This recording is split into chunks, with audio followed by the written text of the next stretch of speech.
Good afternoon. Good afternoon. We were listening to the sweet sounds of Amel LaRue, Dr. Brenda Dixon Gottschild's daughter. And I have to say, I've been a fan since the 1990s. Welcome to the final virtual event in Dr. Brenda Dixon Gottschild's residency titled Researching Performance, the Black Dancing Body as a Measure of Culture. I am Tanya Wideman-Davis, Associate Professor of African American Studies and Dance here at the University of South Carolina. And I am Thaddeus Davis, Associate Professor of African American Studies and Dance here at the University of South Carolina. Dr. Brenda Dixon Gottschild's residency is a part of a larger year-long celebration of 50 years of African American Studies at the University of South Carolina. The organizers would like to thank the College of Arts and Sciences for supporting our efforts. In this residency, Dr. Gottschild has led us to think about dance as social practice, protest, purpose, and performance. Dance as an ing, I-N-G, a doing that we must be about, and the Black dancing body. Today, in her final presentation, Dr. Gottschild returns with a panel of invited guests, colleagues, scholars, and friends. Today's roundtable discussion is titled Dancing Mind, Thinking Bodies. Dance scholars, choreographers, educators talk about past and present futures. Our panelists are our first guest, Dr. Brenda Dixon Gottschild, is the author of Digging the Africanist Presence in American Performance, Dance and Other Contexts, Waltzing in the Dark, African American Vaudeville and Race Politics in the Swing Era, winner of the 2001 Congress on Research in Dance Award for Outstanding Scholarly Dance Publication.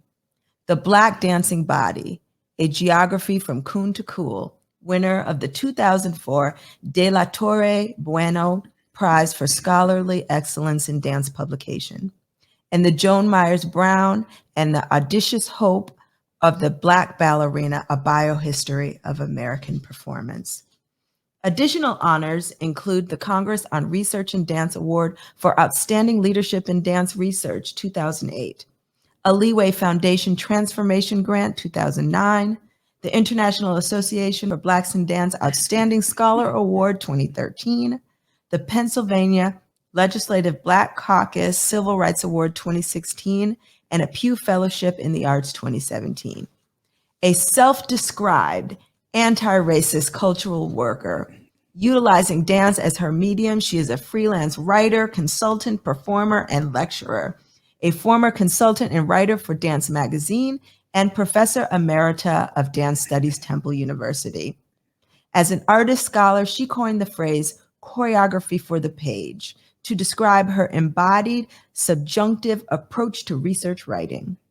Nationwide and abroad, she curates post-performance reflexive dialogues, writes critical performance essays, performs self-created solos, and collaborates with her husband, choreographer, dancer Helmut Godshield, in a genre they developed entitled Movement Theater Discourse.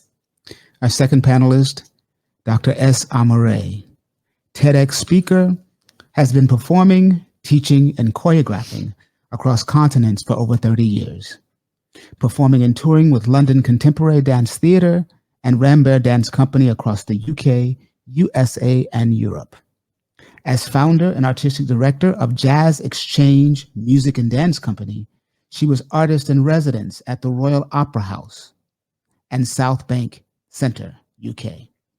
Improvisation, often seen as the dominion of jazz music, is also synonymous with creativity, and in 2021, she launched a new program to bring this insight into the lives of everyday people through a body-mind practice called JIM, J-I-M, Joy in Motion. This work emerged out of a methodology she created known as embodiology.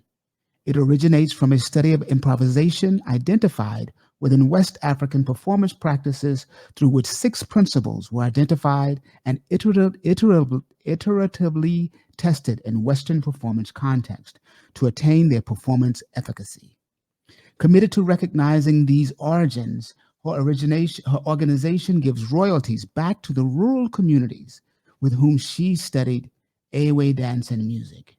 These principles are now being translated and applied to illuminate different areas of human communication across fields such as medical humanities, music, leadership, child development, and somatic coaching. Recent publications include chapters in British Dance, Black Routes, and the Oxford Handbook of Improvisation.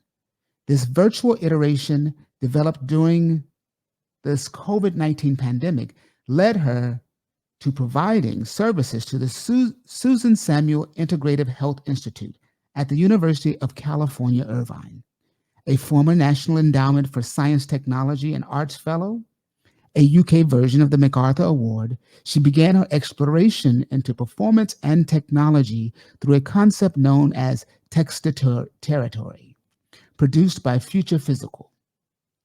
These digital terrains continue to be explored through All for Africa, an initiative she co-founded with choreographers, data scientists, artists, scholars, and entrepreneurs in 2020.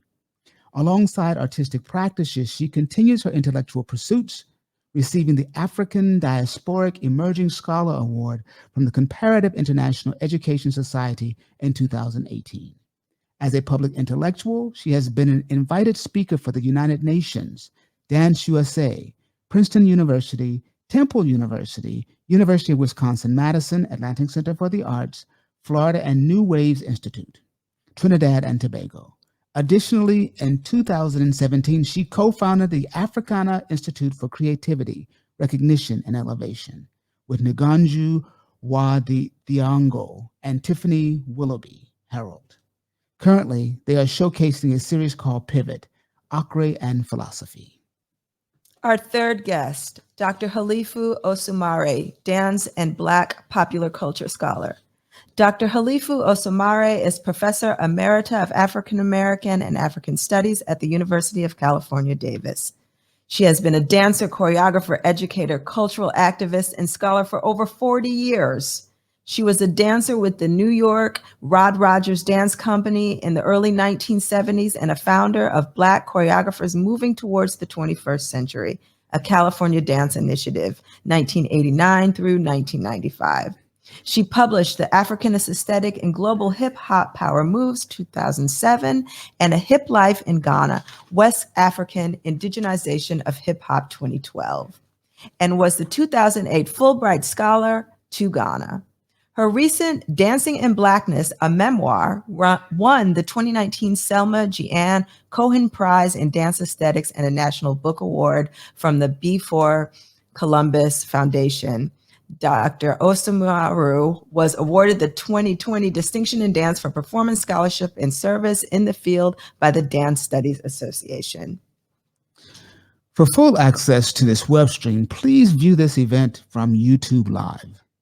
This will allow you to participate in the post question and comments during the Q&A of this event. Please welcome our panelist. Hello, everyone. Guests who are coming in, I see from Alaska, from Ontario, from Tucson. Thank you all so much for joining us this day, this blessed day that's given to us. The first thing that I would like to do, by the way, I am Brenda Dixon Gottschild, and there over my shoulder is Amel LaRue, my daughter, whose incredible work you heard a moment ago, for a reason, because it connects to the theme of this roundtable, Dancing Minds, Thinking Bodies, talking about past and present futures. In order to do particular tribute to that, also we bring in the ancestors.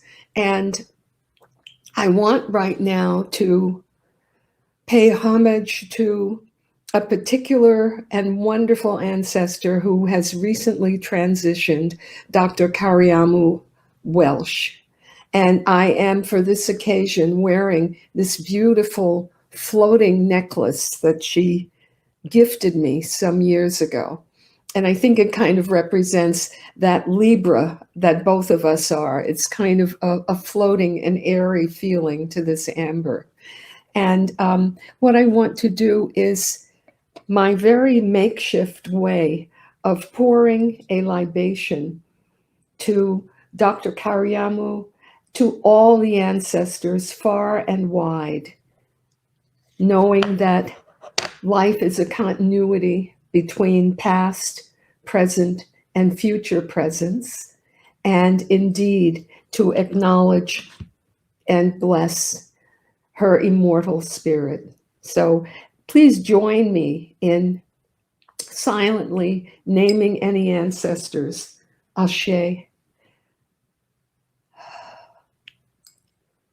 Ashe. Ashe.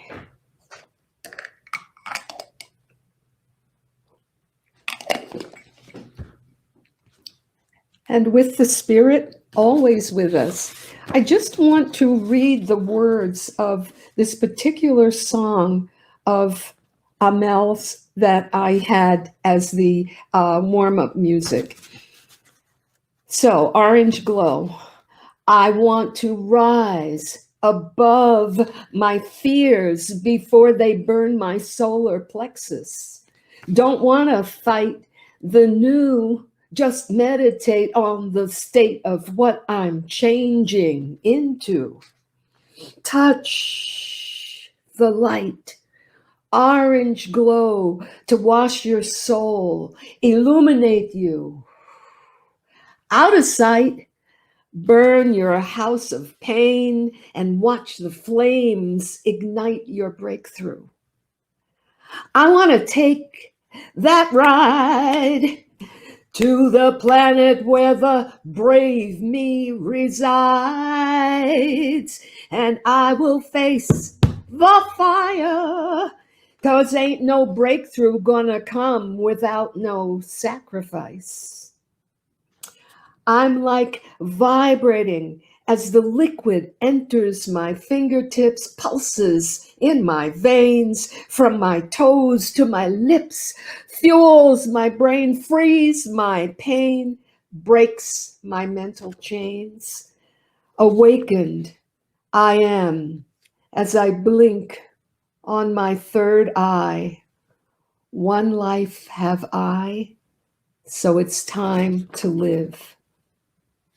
Ashe, Ashe, Ashe, and I use this incredible message again from all of our lineage as women, as daughters, as mothers, as fathers, as ancestors, as people of the diaspora, as people of the globe, as people of the planet. I open this discussion for my dear friends now, Tanya and Thaddeus, Halifu, and Amma, to join us in this conversation about how your work and what you're doing, what you've reached and what you're reaching for, resonates with this idea of dance futures. Wherever you want to go, whoever wants to take it. Well, if you don't mind, I'll start. My Sag friend. Hey, thank you, Brenda, for inviting me to be a part of the conversation. Thank you, Tanya and Thaddeus, for putting this marvelous process with Brenda Dixon Gottschild together for your 50th anniversary of African American Studies. As a kind of way of expounding upon who I am, where I've come from, and where I'm going in my career and my life, I'd just like to share a few images with you that will kind of expound upon the bio that was read. Yes, here we go. The first image is two great women in dance that were my mentors, and in the spirit of honoring the ancestors. On the left, you have Ruth Beckford. She was the mother of Black dance in Northern California, in San Francisco and Oakland, where I came of age. On the right, you have the great doyen of dance, Katherine Dunham.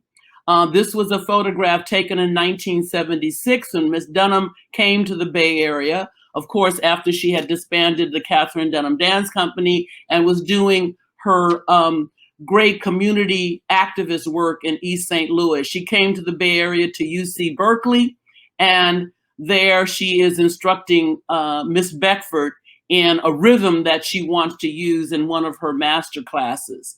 These two women were very, very influential in my life. I started Dunham Technique with Ruth Beckford, and she mentored many people such as Dr. Yvonne Daniel and Alberta Rose. And of course, Miss Dunham was world acclaimed influencer in terms of the kind of way in which we're all moving in dance. Next slide, please. And I tried to capture some of this, this development of who I am becoming in my memoir, Dancing in Blackness, published by University Press of Florida. And I got my dear friend, Dr. Brenda Dixon Gottschild, to write the foreword. And I like to say that the book is not just a book about me, but it is about the context which we'll be talking about today. And that is Black dance, past, present, and future. Next slide. I morphed into a scholar, a dance and popular culture scholar, and I focused on hip hop. I am following in the trend of Katherine Dunham of the artist scholar, that we could be both thinkers and artists and dancers. And so my first book that grew out of my PhD dissertation in American Studies is called The African-Ness Aesthetic and Global Hip Hop, comparing hip hop and how it's affecting youth in Japan, Russia, England, France, and Hawaii, where I did a lot of my field work. Next slide.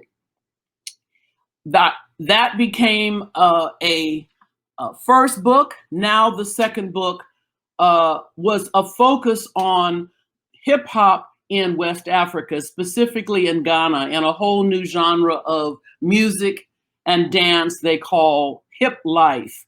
And I wanted to focus on this because many hip hop scholars were not looking necessarily at Africa.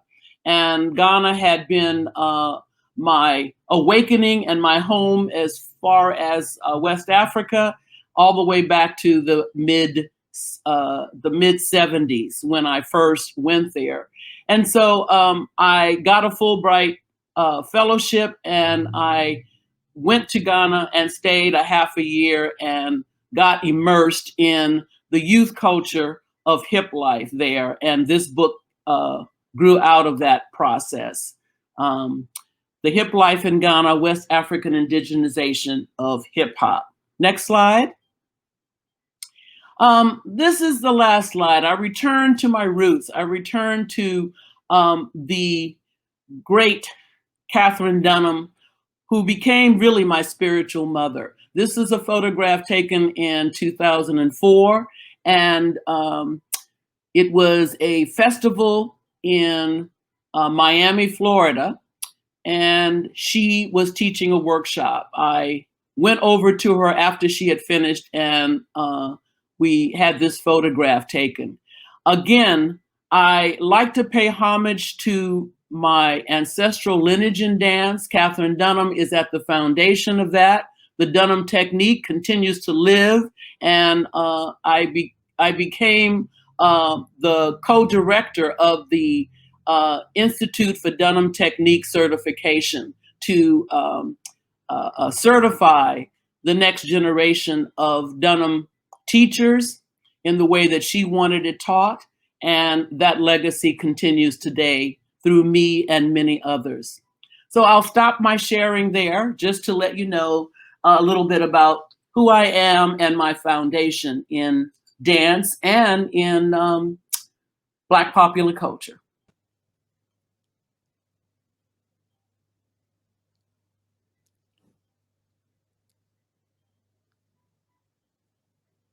Dr. B, you're muted. I muted myself because I tend to go, and Amen and ashe. I know. yeah, exactly. Dr. Ray, we can't see you. So Amma, are you there? And Amma, so we're kind of still doing your own personal introductions. If you want to just say anything about your moving into dance futures while and as you stand on the shoulders of the ancestors. And then let's just open it to commentary, meta commentary, what have you. Sure, I was making my way back. I have so many windows open. But first of all, I just want to say a really hearty thank you for creating this space for us, Tanya and Thaddeus, and Brenda for inviting me, for seeing my significance in your world, and both you and Halifu have been powerfully present in my academic career. So I am now a professor of dance. I'm at UC Irvine, and it's not been a straightforward journey, as it is known. This is a space that we have to work into in particular ways. And thank you dearly for your support through this journey. So I wanted to share a little bit about my background and just things that are percolating for me. My introduction that you shared, Thaddeus, it was a little rambling and loquacious. And so I'll try to not be that. I think that there's some important things that I will offer in terms of the conversation, but just to get us underway, I'm going to share my screen and give you a visual aid to what I am talking about. So here we go. So here we go. There is an image that's filling your screen now, and there are 6 images on it. So I'm just going to just talk you through very quickly. On the far left, you'll see some text behind the screen and an old-fashioned UK number, which was part of a performance called Text Territory, whereby I was already evolving my practice, which was about crossing the line between the audience and the performers by invoking the audience to go on a journey with me. And in that journey, I prompted them by asking them questions. And in response to those questions, I then improvised through speech and through movement. So this was an early iteration of what I now call prosody, which is part of what makes embodiology what it is. But this was an early rendering before I took on my research, and I realized that I was doing a digital call and response. So it was already, that indigenous aspect was there, but it wasn't conscious. A second image is dancers and musicians at the University of Ghana, where Halifu has spent quite a bit of time in her research too. And there is an ensemble called the Ghana Dance Ensemble that's based there. And in 2010, I took a group of 17 students from UCI to the University of Ghana, and it transformed their lives in ways that I couldn't have imagined at the time, which still continues to ripple on. And this was a work that I made that really disrupted local people's, as well as the researchers that I was with, their perception of traditional African dances, right? These are dancers that perform specific dances that have been in their repertoire for eons, from various different cultural groups around the nation that have come together to become repertoire. And what I did was I shared with an audience of scholars and local people a work that we made that used all of the knowledge that's embedded within their practices. And they were quite compelled by the creativity that was unleashed, which was demonstrated. There were many questions from the audience which were, how did you get them to do that? Or how did they? It was intrinsically embedded, and I created space for it to manifest. And so that was the beginning of my inquiry into the creative dimensions of performance. And the next photograph is an image of Jazz Exchange when we were performing in London with the Wynton Marsalis and the orchestra. This was at the Barbican Center, the Lincoln Center Jazz Orchestra. It's a very interesting performance because at the time, everyone assumed that we were an American dance company, and I was very much in the UK at that time. The further image to the left is of a recent workshop on embodiology in Los Angeles just before the lockdown. So it's sort of my memory of what was before we had to go inside. The bottom left image is a photograph of Harmonica Breakdown, a dance that was made in 1938 by Jane Dudley, who was one of the members of the New Dance Group. So historians out there of dance know what the New Dance Group was about. It was a group that really was focused on creating art that was accessible, was left field, politically speaking. It was dance for the people. It was about restoration. And Jane Dudley was a white American woman who made this work to the blues music of Sonny Terry. And so it was interesting. I learned this work in the UK, came to the USA, and then saw the dynamics of what does this work mean? Of course, it had many instantiations within it, but things continue to shift now as we move and we are thinking about what it is to speak with an authorial voice about someone else's culture, and where does that line shift? And in restaging the work, the conversations that open up are pretty dynamic. And in this last instance, Jane's estate, I spoke with them about the work and what it means to restage the work in relation to Sonny Terry, whose music, the blues musician whose music founds this work. How do we recognize that going forward? So we're now in a conversation which is about, okay, how do we resource a benevolent fund for blues musicians? How do we make this work for the peoples through who it was enabled? And I very much think that Jane would be completely in sync with that.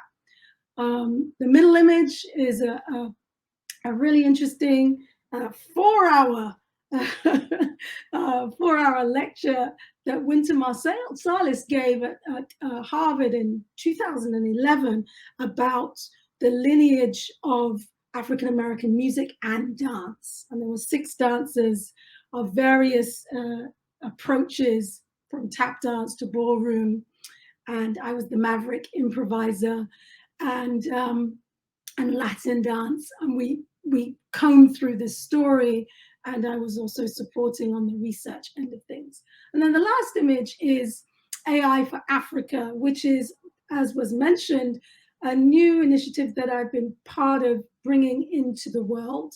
The future is deftly constrained and enabled through technology, and where does that sit with us as peoples is a huge question. And what is it in the imaginative sense, not just in the oppressive sense? Where is that thinking going? And I have all manner of ideas about that. I'm going to quickly show you a video. I'm going to do a new share, which takes you into my research world a little bit, and informs you of the density, the richness of the cultures that I've been exposed to, that are giving me access to a depth of knowledge that I can't compare. My efforts in this research, as was mentioned, is to give back to this community. So at each point where I'm sharing this work, and will continue to do, they're thinking through with the peoples of this village who are amazing artists is paramount. So here's a little video that sharing of a drumming presentation, which is very virtuosic, to say the least. And I'll answer questions later if there are any. Here we go.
Great. I will resist speaking any further for now. Thank you for this space to share a little bit. Over to you, Brenda. It's up to everyone. What an incredible presentation, the two of you. I love it. I love it. I'm, now we can just talk with each other. And though we didn't lay out anything about Tanya and Thaddeus. Thaddeus and Tanya, are you going to show us a little bit of that work of yours, the PBS? Can you show us just a couple of minutes of how you are moving things. I love what you're doing about taking the idea of the plantation into another plantation. Okay, actually looking at who actually made the plant, the seed, i.e. us. Anything you want to say, or did you plan to show us a little bit of? Well, we didn't plan to show anything, but I think maybe Adrian, if you could find the PBS Migratus documentary, we could show a bit of that a little later. But I think what it's making me think of is before this presentation, I was getting ready and I was listening to Curtis Mayfield, Move On Up. He was speaking of the by and by, and I just thought, you know, we create work informed by history and present day experiences, but we are creating and imagining in the by and by. And it's so much a part of the music that we listen to. I mean, I just think of Mahalia Jackson, move on up a little higher. Like it's that, you know, moving to futurity that, you know, we're in as we're, you know, teaching, making, thinking. Right. Yeah, it's a lot for us about how do we. So we moved to South Carolina from New York in 2009, I think it was. And so we were making work. Our mantra at the time was making work that reflects the community that we live in. Well, we live in New York City, and we were making work about Hurricane Katrina, which is New Orleans and family members, but not particularly New York City. We were making work about Willie Bosquet, who's as a young boy, committed double homicide on the train in New York City, but was from South Carolina, and is the reason why children are allowed to be tried as adults in the state of New York. But it's not really it's a New York story, but really he's from South Carolina. And so the community in New York is not a community that we found that we could specifically make work about that we were really invested in. And so when we got to South Carolina, I being from Alabama, we just sort of reinvested in being able to see the same people, the same conditions, the same situations daily, and driving to work and being in community and then driving home and seeing Black bodies and wondering, well, why are those Black bodies in that situation or that condition? So I think our work was really about trying to find a way, particularly for this project you're talking about, the plantation work, was we were thinking about our lineage here in America. Before we could go to Africa, it was like, well, but where am I from here? Where does the boat stop? So let me trace the trail back to the boat. And that took us to the plantation. Wow. That was one step closer to get into Africa, but we can't get on that boat and go across the water until we get to the dock. And so it was an effort to try to find this history of our exist and Black spaces. What are Black spaces? And the plantation being a Black space. And so that's what that work was about. Thaddeus. Yes. What you just said really resonated with me, because in some ways it was just the reverse for me. I had to go to West Africa, to Ghana, and see how the importance of your lineage, and you know how they say in the South, who are your people? Yes. Who are your people? You know, and once you get that, you begin to ask that question and you connect yourself to your lineage, your personal lineage. I had to come back from living for a year in Ghana to begin to discover my own roots. And I had to go back to Texas. I had to talk to my great aunt, who still had the stories in her consciousness. And I was blessed with enough forethought that I actually taped her, and she died 6 months after I had done the tapes. And I was able to now put that into a CD and pass it down to my my nieces and my great niece. So I had to go to Africa to realize how important the roots were, and to come back to the US and to begin to trace my lineage, to put this Black body in time and space, Mhm. you know, in terms of that continuum. Right, right. Past futures, past futures. Well, you know, it's something interesting about, so Zora Neale Hurston's book Barracoon came out a few years ago, and we were in the midst of researching this work. And I knew nothing about Africatown in Alabama, in Mobile, Alabama. And so to find all of this new, like, it's not new, it's been there, but like for me to unearth stuff and kind of go, oh my gosh, this is in Alabama, that's where I'm from. And I've been running from Alabama all my life to be sophisticated, you know, get to the sophisticated world. And to be back in the South and realizing that this is the sophisticated world. It is complex world. So so nuanced, yeah. The importance of place. Place is really key, and I'm sure Ama has those same kind of stories in terms of coming out of Britain. Yeah. For sure. Can we see a little bit of the plantation piece, just a minute or two, and then let us please pick up on this. Yeah.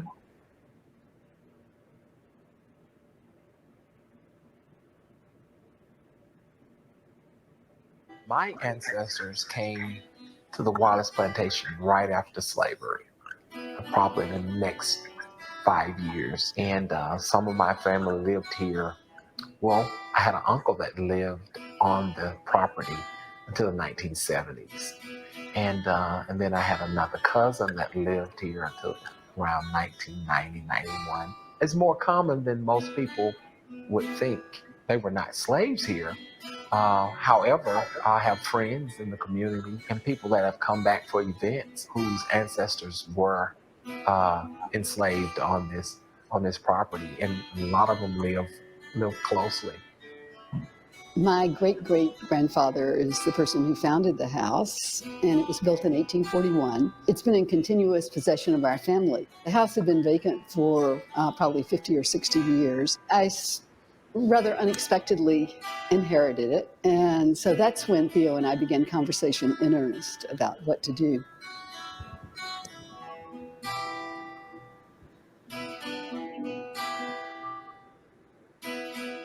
What could the house mean? Will there be a new purpose for the house? How can the house help the community? We're going to jump forward a little bit with this. Engage them and not push them away, but To see. We work off of that completely. And so I think they have to be really ready to just kind of let their guard down. And it's not going to be like being in a theater where you sit back and you just visualize the performance. it's not just about you watching the performance, but the performers watching you. The other audience members watching you watch the performance. You watching everybody. So everyone is a witness and everybody is a part of the performance. And that can be intimidating for an audience. So you have to really find how do you engage them and not push them away, but engage them and welcome them to be more participatory in the experience. And not particularly that we want you to jump out and dance with us, but the idea that the emotions that maybe we have are okay. It's not, in essence, built to make anyone feel any particular kind of way, but it's built to enliven those enslaved Africans' existence in a concrete way and in an imaginary way, because some aspects of it we don't know. So we have to imagine what was possibly a part of their humanity.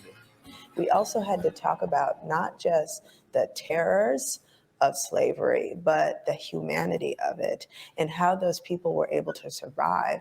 They loved each other. I think a lot of stories about enslaved Africans have to do with their bodies, what happens to the physical body, but very little about, how they live, how they love, what happens to their spirit in these spaces. And we never get that narrative, that humanized narrative of the enslaved individuals, that they could not have survived unless they had love.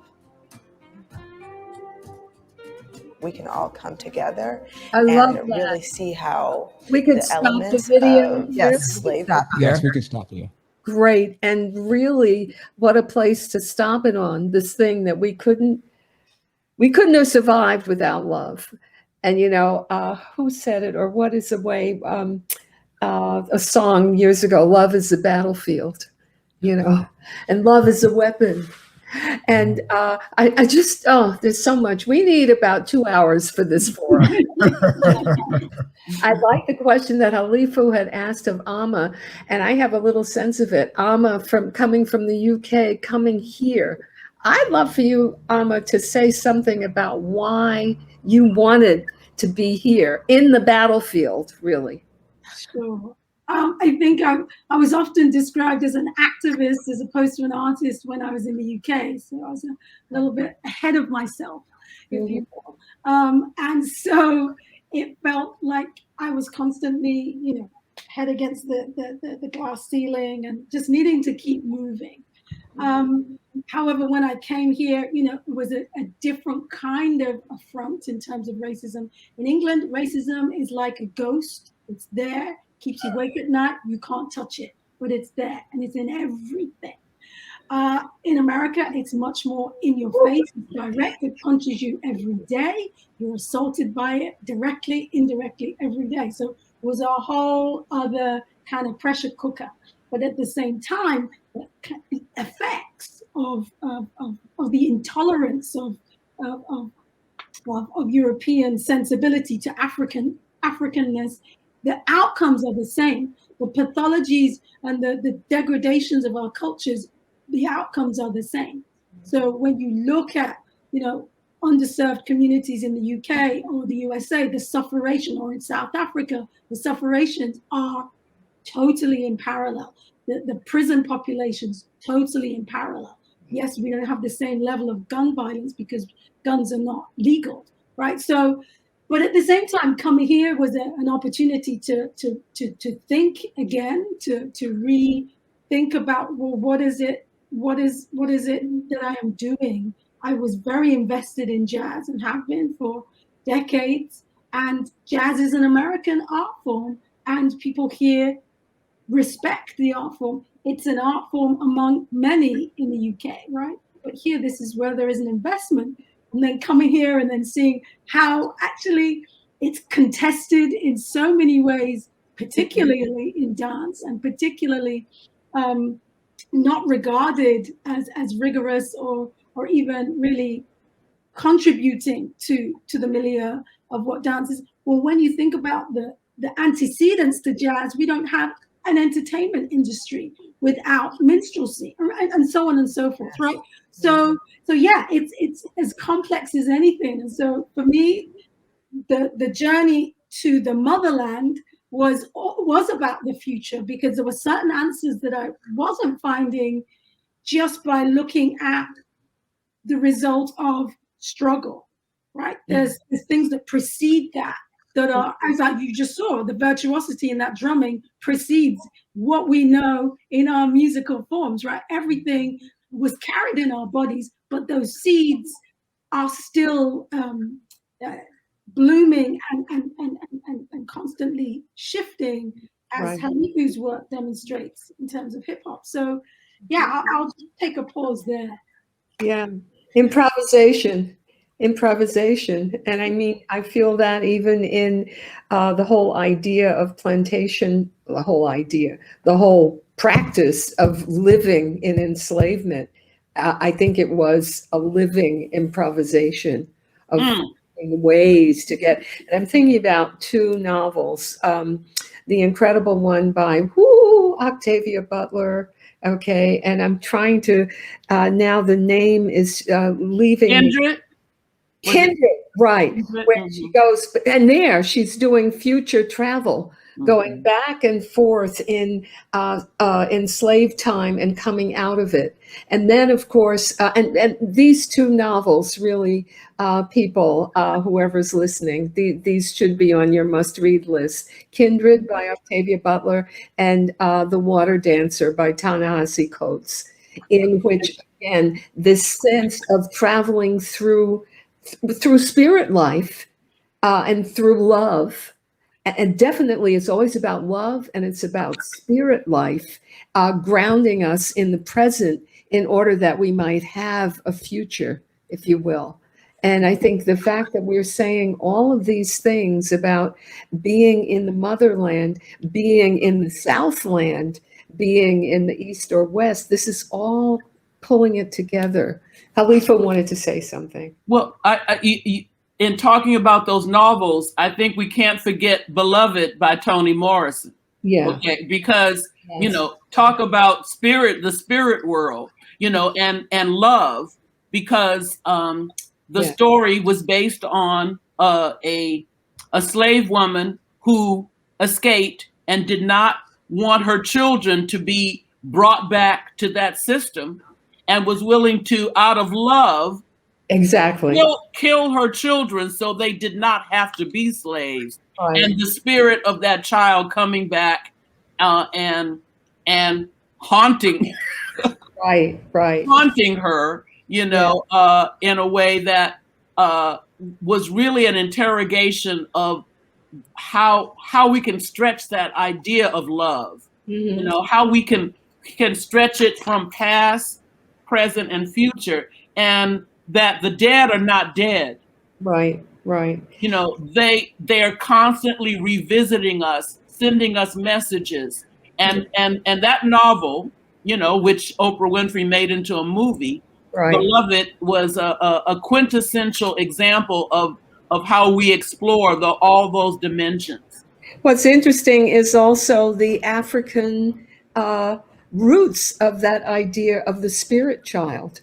It's called Abiku. I guess that's Yoruba, Abiku, Abiku. And I'm thinking of a wonderful Nigerian novelist, Ben Okri. Mm-hmm. Yeah. That book, The Famished Land. And Famished Road. Yes, and it's all about this person who is again a spirit person, and we have to realize that, you know, really what Ta-Nehisi pointed out, Harriet Tubman was one of these spirit travelers. Right? Yes. Yeah. Nat Turner. Yeah. We gotta bring them all the ones who really were our largest resistors that we have remembered and have come down to us. Were also spirit travelers. Exactly. Right. You know, because they could see beyond this dimension. Yes. You know, and that allowed them to know that they had to act. They had to do something in the present in order to move towards that future. Right. Yes, that's so important for us to have a vision that isn't based in this reality. Exactly. This reality is a reflection of somebody else's vision of who we are. Exactly. Our vision. Exactly. I want to go back to one thing. I wish everybody could see this short performance of harmonica breakdown. That was one of my first introductions to Amma. There's a film of it someplace, Amma. I don't know if it's available to the public, but if it is, I wish you would put it in the chat. As somebody asked you to put something else in the chat also, but so Jane Dudley and William Bales, I think, and I can't remember the other name of the other very radical white New Yorkers who started this group called the New Dance Group. And I talked about them in my Wednesday presentation because that's where Pearl Primus began studying dance. So, I mean, good old New York, Thaddeus, you know. And Donald McHale. Yeah, and Brenda Dixon Gottschild, who was Brenda Dixon, who studied at New Dance Group in 1963, I think it was. But what's interesting is that, as I had pointed out, that's also where Pearl Primus really got, as well as her culture, but got like the stamp of approval from the largely white Jewish American left. That yes, indeed, you can. The motto of the New Dance Group was dance as a weapon of the class struggle. And in a sense, I feel that we always in enslavement were using, and it didn't have to be that way in Africa. That's the thing. But in America, we had to use our dance and our songs, like the spirituals that came out. All of it was always part of class struggle, right? and class being the dominant caste struggle. I often point out to people, though, that all of that also, again, has its roots in the motherland. And as Halifu and Amma have stressed. I loved, and then I'll shut up. I loved what Amma said about intrinsic, embedded, and creating a space for it. And I think what we are, what the improvisation that we as a people have done, and it's influenced everything that we do, is that we create this space for change. This space, whether it's invisibilized or it's a spiritual space, but the ways in which diasporan African populations have created space for future think, for what many people are calling now Afrofuturism, you know. Yeah. Yeah, this conversation is making me think about Black folks being left out of the academic dance improvisational curriculum. And it could be so much more nuanced. I mean, we're talking about this improvisational resistance and creating a space for it. Why does it have to be this one white lens when we have this breadth of nuance that could be just so much more? Yes, yes. Well, it's happening, Tanya. The current trend now in dance and higher education is, as we all know, the decolonization. That's the new buzz term, the decolonization of the dance curriculum. Mm-hmm. Finally, dance as a discipline is waking up to the fact that it has been Eurocentric. Wow. You know, I mean, we've been talking about that ad nauseum. You know, I've been talking about it for my whole career, but the dance world is finally waking up that it is in fact Eurocentric, and it has to deconstruct itself and decolonize itself. We'll see whether or not that is in fact a trend or something that is really going to lead to something of major change. Mm-hmm. But at least we're talking about it now, and there are initiatives and new billets for hiring faculty that's opening up that is all about the African diaspora and jazz improvisation and looking at the African roots of jazz.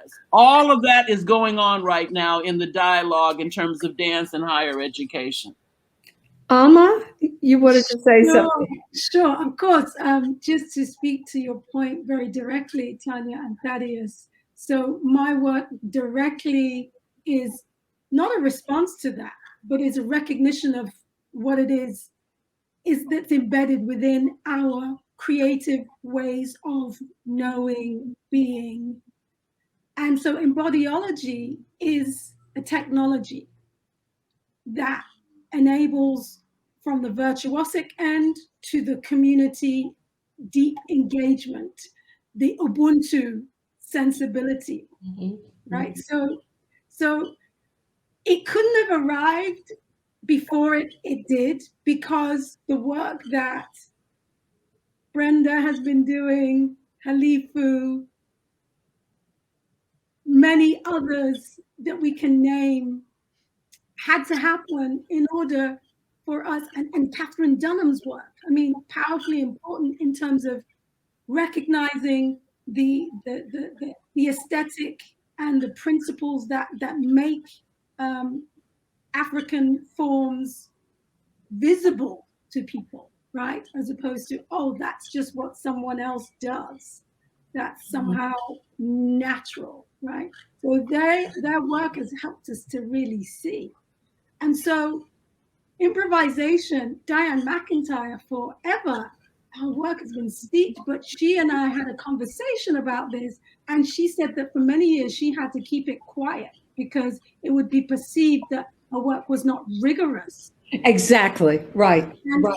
So now we can see, you know, across the board that innovations in dance arrive through our cultures. They may also echo in some other places, but if you really look at how dance becomes more and more contemporary, more of its new, it's all stemming from that. Exactly. And so what I try to do and seems to be working is really, within that village setting, understand how those currents of creativity move between people. And it's not the steps, but it is the rhythm. It is encoded within rhythm. It is encoded with the notion of repetition with a difference. It is encoded within sensory body. It is encoded within the imagination. It is encoded with the relationship between the audience and the performers. The ways in which you're doing that, you're bringing the audience in. That is an African essence, essential mode of presence. Like the audience isn't thought about after effect. It's part of the process. Yes. You were thinking about the audience when you were making that work, not like, oh, and now we're going to invite the audience in. You were cognizant of that in the process, right? Yes. So these are the ways in which embodiology is making this technology visible. And that's why, for me, I do it with great care, and because it's powerful. It's powerful, and the ways in which it is currently changing people's perceptions of what is possible. And it doesn't matter whether you're a medical doctor or you're a second-year dance student, it's having the same impact, or a data scientist. So it's an awakening to our possibility. And I want that for our communities at large. Yes. So yes, in academia, in dance, we should be fostering this and other modes vociferously. But we also need to know that it can go beyond our space. Our ways of being are powerfully enabling. Yes. Yes. Dr. Wray, you bring to mind that, so we spend a great deal of time in Chicago as well. And as we drive along the city, we watch people have transcendent moments as they just dance at the bus stop. They dance and they just stop and go, I got to hit this step right now because this step just hit me. I got to let it out. And so there's I saw a brother on the corner yesterday doing just that. Yes. I did it on my mailbox the other day. And somebody looked at me, I said, I'm just working it out. So there's this thing that happens as we prepare this dance, and I'll use this specifically, the proscenium stage, the proscenium theater, that there's this thing that gets lost because we are preparing it for the audience. Second thought, second, as you say, we didn't think about the audience when we were making this thing. We just brought them in to see this thing. But like in this project that we've done with trying to transition from the theater into site specific, it's about being in an improvisational moment to allow for an audience to actually affect the performance that they see. Right. Mm-hmm. And not trying to make them just sit back in the dark and go, you're invisible. Mm-hmm. Mm-hmm. Leave them. For me, I understand the African-Ness Aesthetic, a term really brought forth by, of course, Brenda Dixon Gottschild. The African-Ness Aesthetic, the implicit within that is the artist understanding that your individual creativity ultimately means nothing without it connecting to a group or your collective. There has to be that relationship between your individual creativity and the group acknowledgement and response to it. Yes. That's very very crucial. And my last point on this subject is that in improvisation is choreography. Improvisation is choreography in the moment. Yes. Absolutely. Definitely. And in the same way, we're thinking about creativity. It is a life fully rendered. That's what improvisation is. It is going outside of the lines, right? You understand principles, but then you stretch, you expand, you expound. You don't simply live in these, and that's what our ancestors had to do in these enslaved spaces, right? They lived in between the lines, not just Exactly. in the battlefield. And that's the part that people cannot control. And Right. that, in a sense, is really what polycentrism is. Yes. It's like all those rhythms in between the lines. I Yeah. just want to bring up something that Thomas Presto said, and he was allowed to come in yesterday also. Thomas Presto, Trinidadian Norwegian choreographer who lives and grew up in Oslo. And he had shown me some choreography, and I said something about, well, the nuances. He said, I had to do it this way to please that audience that says they want to see technique. So that whole thing about bringing it to on a proscenium stage. And when you have to, for the proscenium stage, you got to make it, so they will indeed fund it and present it or what have you, which is very interesting. I love what Halifu said about how ours is connected to our whole community. And of course, remember how that used to be used against us? Oh, it's anonymous what they do. Oh, we don't know who the artists are who made that sculpture. That's African sculpture. Oh, that kind of, as though there wasn't individual creativity in it all. I will shut up in a minute. I only want to mention what our wonderful African-American Buddhist teacher, Ruth King, many of you probably know her work, and she's based in North Carolina. Ruth King, who has a book called Mindful of Race, by the way, very interesting. Yeah. Ruth talked about in one of her lectures the difference between stars and the constellation. She said, Europeanist, I'm just using my terms, Europeanist world sees stars and that it's individual, that they're, the stars. We see the constellation. Yes. We're part of the constellation. Yeah. It doesn't mean that the individual star can't be bright. Not at all. That's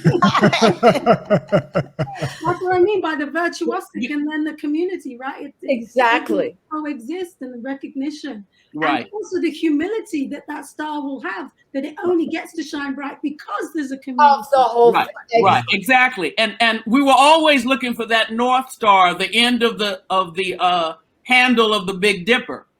That's right. Because that represented, the promised land. Right, and it was part of the whole. That's a beautiful image. Mm-hmm. Yeah. Mm-hmm. Thank you for that. I shall look up. That's something Thomas said yesterday, which I will. I hope Thomas is here today. Yeah, I mean, he really blew it out of the water when he made that statement about it's not about one culture reaching for perfection and one culture accepting. It's that it's redefining what perfection is for different cultures, and that there are different standards, and that it's not one universal Eurocentric version of what excellence is. Exactly. It morphs and shifts as we move around the world and move around cultures. Yeah. Do we think there are any questions from the audience? Sure. Let me see what's in the chat. About 112. I'm just thinking we have about 50. Oh, wow, it's 112 already? Yes, Oh, wow. it is. That is such a good time. Time flies when you're having fun. I would just say that, the word, excellence and perfection, I don't know that there should be synonymous, right? Because excellence, is manifesting one's best and it's contemplative, whereas I think perfection is some idea that it's fixed, and we know that life is anything but fixed. Right. I think that the hierarchies that have persisted, that have up until now, if you want to say, have concluded that these practices have lesser worth. That has to be really challenged, and the notion of what technique is also has to be challenged, because I would argue that rhythm is a magnificent technique that requires much attention to build acuity. So I would say your conju and your rhythm, okay, I'm not going to say which one's going to require more of you, but in order to develop an efficacy and an acuity that's really yours, not counts. Yeah. Right. Embodied, Speak on the counts. right? It's responsive. That's tonally rich and dynamic. That's not something you just learn. It has to be experienced and developed, just like it is to do 24, 36, 89 fuetes or whatever. And comparisons aside, to train rhythmically is not something we have really persisted with in dance. And The heartbeat. In literature, right? The notion of repetition, it's seen as, oh, this isn't good literature. This is not good use of language. So I think there's a kind of reawakening that we have to forge, which is actually those pointings in terms of that hierarchy. That's just one iteration. That does not need to persist. And that's why I'm glad, Ahmad, that you are really developing the concept of embodiology and AI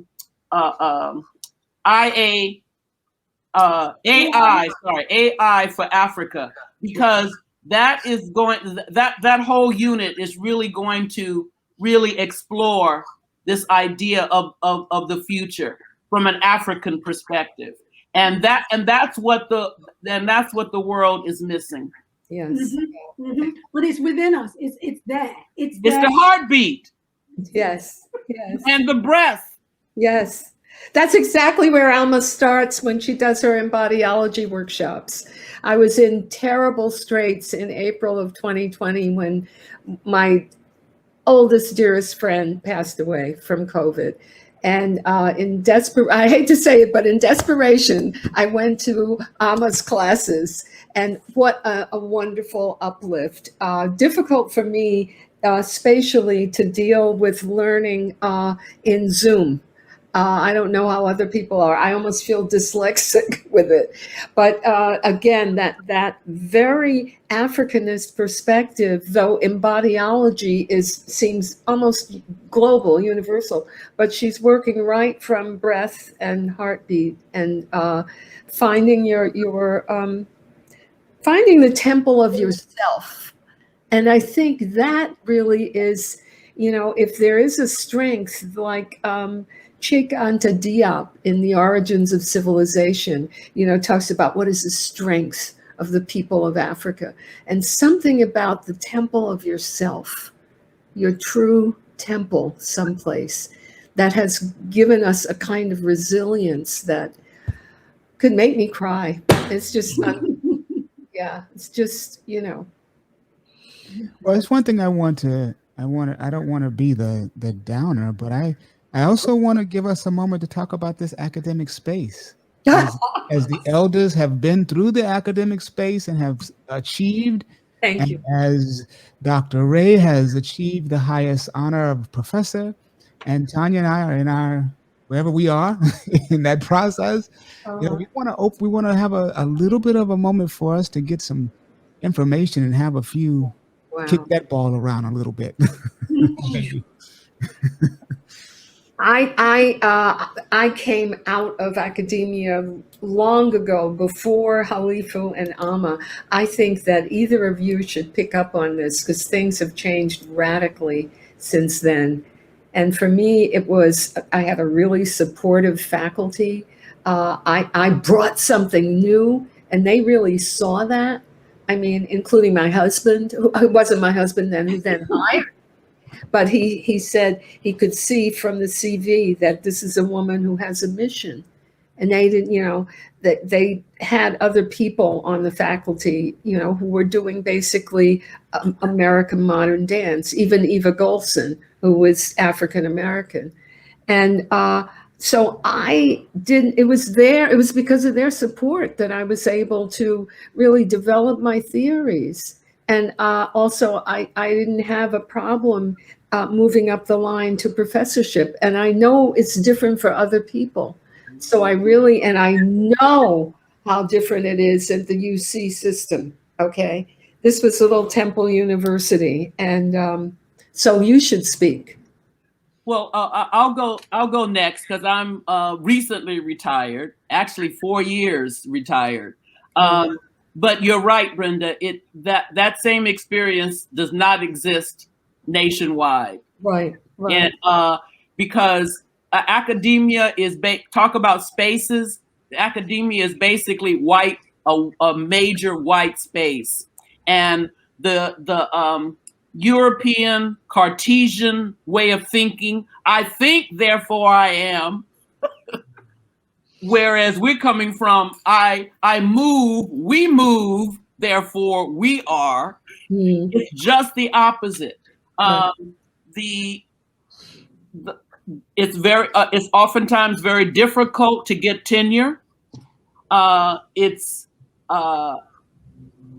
even once you have it, you're constantly challenged. A lot of our topics are not seen as really scholarly worthy. When I wanted to be a hip hop scholar, people were looking, of course, that as an ensconce. Now, hip hop studies is a major field, with Harvard having the hip hop archives now. So we're always usually ahead of the game, trying to convince them that our trend and where we're coming from in terms of our scholarship is in fact worthy and probably is going to be the next wave of academia. Right. So it's a constant struggle. And I've had many colleagues who gave up and just left because it was not very easy. And I supported Ama and her struggle for tenure, and I'll kick the ball over to her because she has some stories. And some of those stories, they're offline. Just give us an overview. They'll be in the book. But I think what's more important, honestly, is the dreaming part, in the sense that both of you are associate professors. You've got something very unique. You're between dance and African American studies. I don't know if that is a common model where there are professors in both fields. Right. To be able to bifurcate. So my vision is bifurcation. Okay, you look at another field, biological sciences, right? How many different aspects of biology do we have? And they have departments that are specific to plant life, to neuroscience, to they bifurcate. They make different tangential necessary to grow the field. One thing that's important is what Halifu's just shared, which is there's a great wealth of knowledge that sits and is constantly under development. We are developing constantly, from the folks in the neighborhoods to the children in the village, right? And that's a huge container. And I don't know whether dance is big enough container. Yes. Thank you. Thank you. Yes. Excellent. Yes. So maybe it is finding, a billionaire, because there are Black billionaires now that want to support academia, that would support that bifurcation, because we have so much to give back to the community. Yes.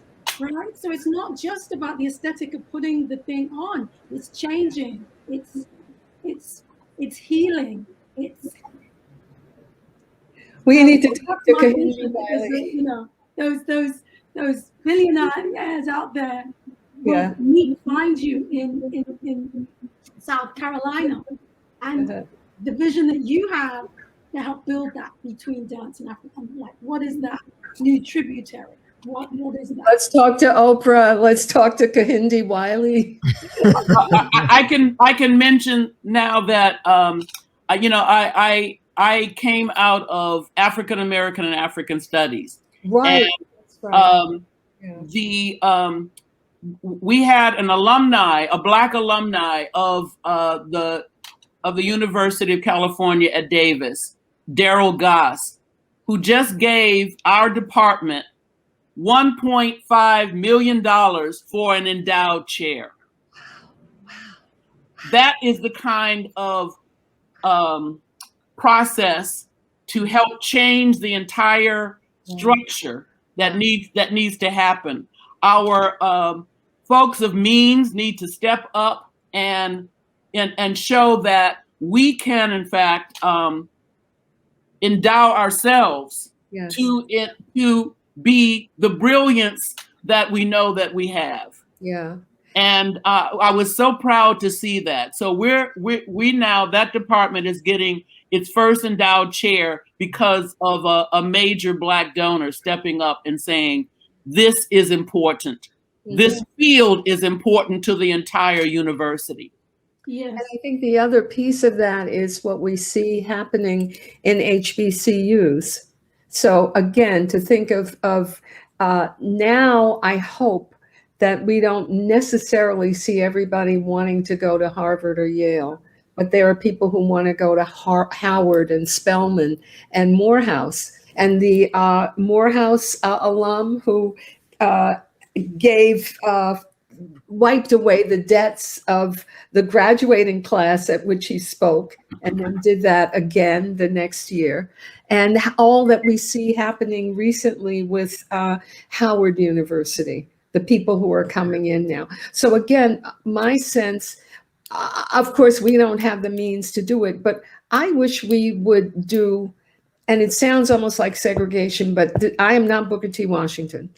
And I am also not W.B. Du Bois. So it's not about going into, with the talented 10th, into that place. And it's not about, oh, let us just stay in this little box and learn how to farm. Farming is wonderful and a whole new way of doing that. But what I'm thinking is, wouldn't it be wonderful if we were really to be able to support and envision this kind of blossoming and bifurcation that Amma is talking about of our own universities? What people do on the continent, you know, the University of Legon, where both of you were, and you know, I loved being in West Africa. Well, not so much the same in Cape Town, but being in Ghana, where it really was that they had the power. So I wish that there were that possibility here in America, that we could keep the power and grow our institutions. And University of South Carolina has a search going on now for a chair. So if anyone wants to endow a chair, this is the time. Oprah. Do you have any questions? Or even people like Bill Gates. I mean, again, like, it doesn't have to be a person of African lineage who reaches out in certain kinds of ways, you know, how to get that message across, you know. I think there's also a lot of possibility in us remembering our art practices as they often are, right? We are not just moving bodies, we're dancing, singing bodies, we are visual. Yeah. Just when we think about hip hop now, you know, the hip hop, you know, is turntabling, it's graffiti, it's right. That's an African prism, right? Exactly. Before you can do the dance, you have to sing the song. Before you can sing the song, right? No, it's the rhythm intertwined, the clothing, everything, the visual. Dance is a complex. Right. Complex of forms. So I think the silo space of the way in which dance, it doesn't actually suit what it is that we exactly. want. So how can we make that kind of a shift? I think we have to start a think tank. Yes. Okay. I like tanks. Yeah. I like tanks. Really, and then that's the funding. Yeah. Especially if it's our own tank that we can swim in.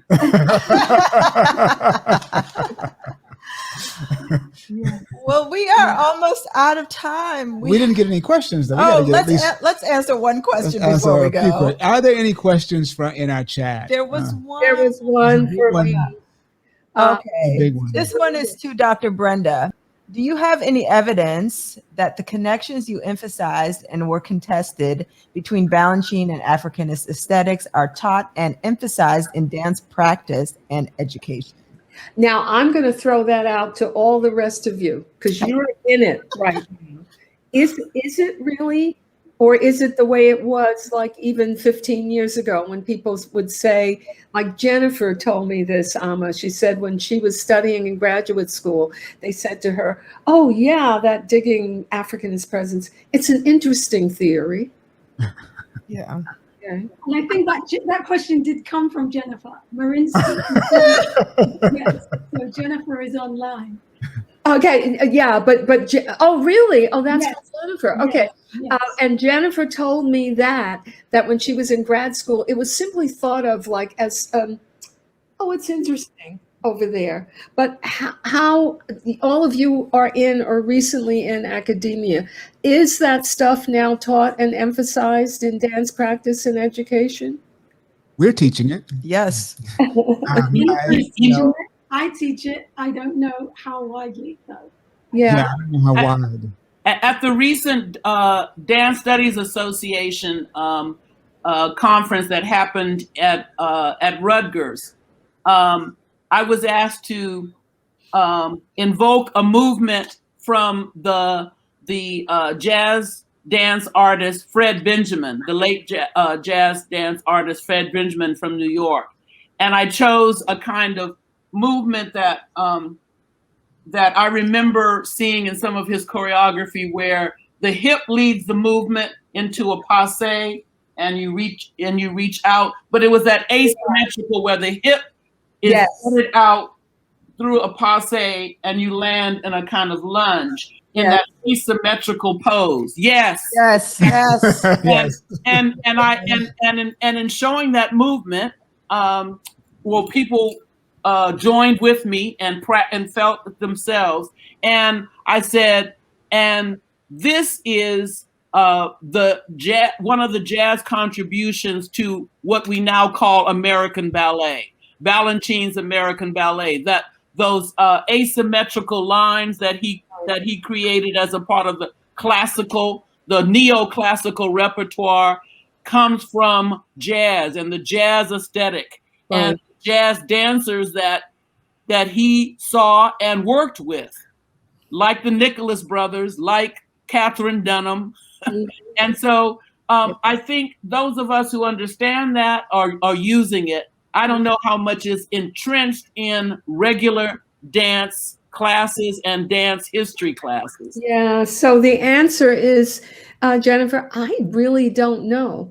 I mean, I still have people on Facebook, all kinds of people who want to be your friends, and they'll say your work has changed my life, and I still refer to this, or I'm using that in a course. So my sense is that it's someplace out there. But I would, with what's happening in millennial America, and not only America, but the rightist movements that have infiltrated every part of the globe, I don't even know. I don't know. Well, Robin Wilson put in the chat, I can say that educators are teaching this in their classes. She's at University of Michigan. Robin, yes. Right. Hey, Robin, yes. But I'll just give a little bit of information just about the Balanchine Trust. And so when we danced with Dance Theater of Harlem, there were always several white ballerinas who would come and set the Balanchine work on us while we were dancing at Dance Theater of Harlem. Yeah. And the interesting nuances of them setting Balanchine's work on Black bodies and then telling us we were doing too much was that merry-go-round of appropriation that you talk about. Wow. And they'd always say, well, it's not sexy. Well, you just sexualized us. We're just doing the step the way we know the step was originally supposed to be done. Wow. There you go. That is so interesting. Yes. Yeah. Great Hold story. that quote, Tanya. That's a beautiful quote. It is. Yes. Yeah, definitely. Yeah. And also, Joseli Deans talked about the fact that in the early ways of doing some of the Balanchine in the 40s, when he had been involved with Catherine Dunham and with the Nicholas brothers and with involved with Josephine Baker, that there were ways in which the movement, like when they were exiting and going kick out. Yes, in 4 T's. Yes, exactly. That they had much more of this happening in the 40s.